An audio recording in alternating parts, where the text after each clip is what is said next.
কি হয়েছে আপনার? এইভাবে বসে আছেন কেন? আবার টাকা নাই?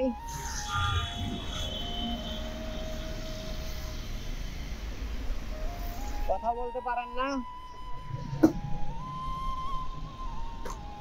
হ্যাঁ, আচ্ছা, ছেলে মেয়ে কেউ নাই? ওরা আপনাকে দেখাশোনা করে না? হ্যাঁ, বুঝি নাই। আচ্ছা, বুঝলাম তো বিয়ে দিচ্ছেন, কিন্তু আপনি যে সাত সকালবেলা রাস্তায় দাঁড়াইছেন, আপনার হাজবেন্ড নাই? বললাম কি সকালে নাস্তা করছেন? নাস্তাও করেন নাই? করেন। সারাদিনে কয় টাকা হয়? এই জায়গায় দাঁড়ালে কেউ ভিক্ষা দিবে?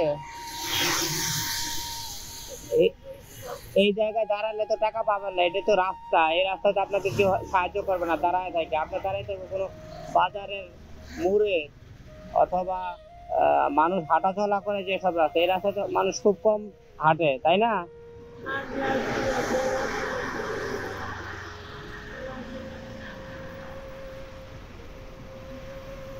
ঠিক আছে, দোয়া করেন, হ্যাঁ।